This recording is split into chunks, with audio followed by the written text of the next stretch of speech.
Hey everyone, this is Ben Hardy, and this is going to be our high-speed off-road POV for the second channel with the Bronco Raptor. Now, when I say high-speed, I mean more middle speed. But still, you know what? I'm going to be going as quick as I can manage here with the fact that these trails are pretty tight. This is a tight Colorado trail, and oh boy, let me tell you, this thing is amazing. So I'm actually driving this on the same day that I'm driving my Wrangler 392 on this trail. And it's such a big difference driving them both back to back on the same trail. Like, the Wrangler has tons of power and actually feels faster than this, but you can't use the power off-road as much with the Wrangler. But the benefit of the Wrangler, I will say, is the fact that you can just torque up everything, because it's got 470 pound-feet of torque and it's just a big rumbly V8, and so it just torques away. Yeah, this is so tight with the Bronco Raptor. Woo! We're totally catching a little bit of air over these, and it's not even getting close to bottoming out with the suspension. This thing is absolutely ridiculous. This is a whole other type of off-roading that I've never experienced. And the thing is, you guys know I own an F-150 Raptor. I am noticing some benefits to the Bronco Raptor and some downsides. So this isn't as comfortable as the F-150 Raptor. Because the F-150 Raptor, longer wheelbase, they both have live valve Fox shocks, but the longer wheelbase ride always helps out. But this, because it's got a much better breakover angle, I'm able to just go through terrain so much quicker. Like, look at this. And this platform is just so rigid. Like, the Wrangler over the same terrain, everything's kind of like shaking and rattling. This, there's a little bit. Most of the shaking is actually coming from my tripod in the back and not even the Bronco Raptor. This is so crazy. Props to Ford. I'm actually going to do manual mode. That'll give me a little bit more control. Yeah, that anti-lag, ooh, really helps out quite a bit.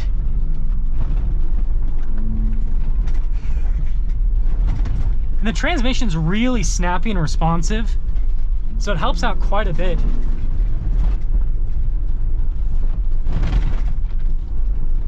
And you guys are probably hearing the impacts are pretty harsh. So, like, I guess you wouldn't want to drive this fast if you had a passenger, because they would definitely get sick. But just by yourself, like for me, look at this big drop off, just boom. This is crazy.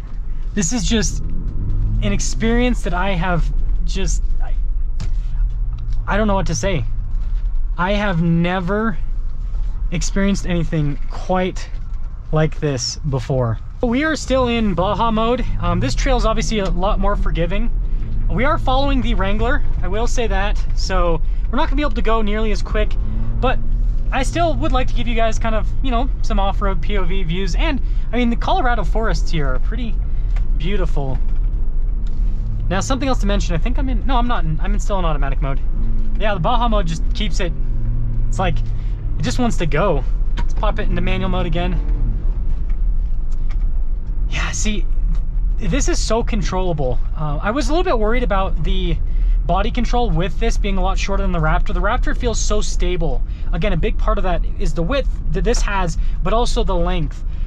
But this is actually extremely stable. Like, this is wide enough that it just has this stability that is right there with the F-150 Raptor. Frankly, I think that if I drove this down the same exact, you know, off-road course as the F-150 Raptor, I think I'd be able to go down the trail faster in this than the Raptor.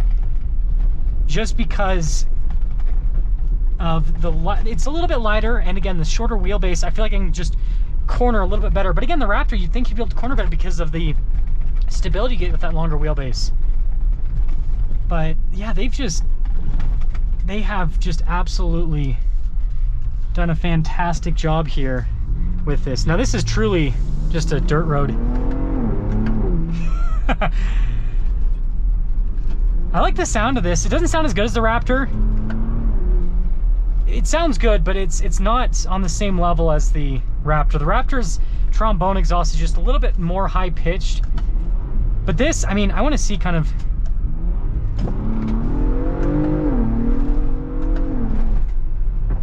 I mean, it's pretty quick. The thing is, though, you have to be in like Baja Mode or Sport Mode for this to feel decently quick. Because if you're in the normal mode, unlike the Wrangler, which doesn't really have drive modes, it has an off-road plus mode. This just, yeah, it has quite a bit of turbo lag. And, you know, something I noticed about the 3.0 is it doesn't seem to punch as hard as, this sounds really weird. The 2.3/4 cylinder seems to have a really strong punch. And then the 3.5 EcoBoost has a really strong punch. The 3.0 and the 2.7, though, it doesn't seem like they punch as hard. Let's actually pop into 2-wheel drive here. 4x4 shift in progress. yeah, let's cook these rear tires.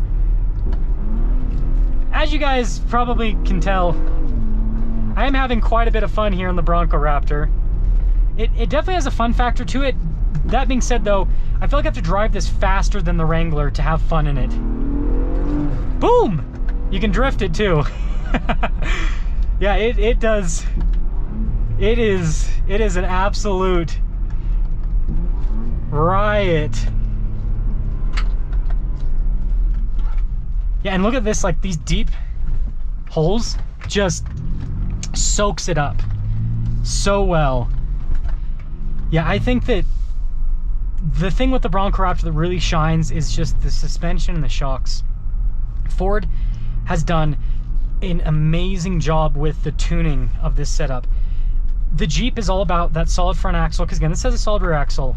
The Wrangler is all about that solid front axle and that engine.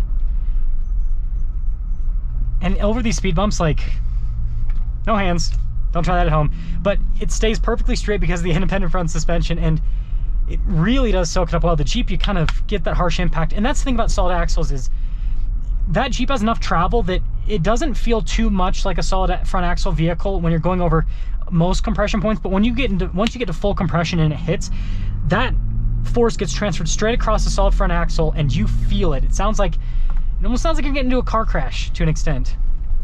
So yeah, overall, again, this isn't like the greatest off-road POV ever. I just figured since I had some time, I'd do this for you guys for the second channel. Super impressed with the Bronco Raptor with the driving dynamics. From the little bits of kind of crawling that we did, I didn't have to use the lockers at all, but from the little bits of crawling and trail running that I did and everything, this is just a beast. And it's a different experience. It's a different experience than the Wrangler, that's for sure. It's so much fun though. I will say, like I've said on my main channel video, if I can get a hold of one of these, I will definitely buy one.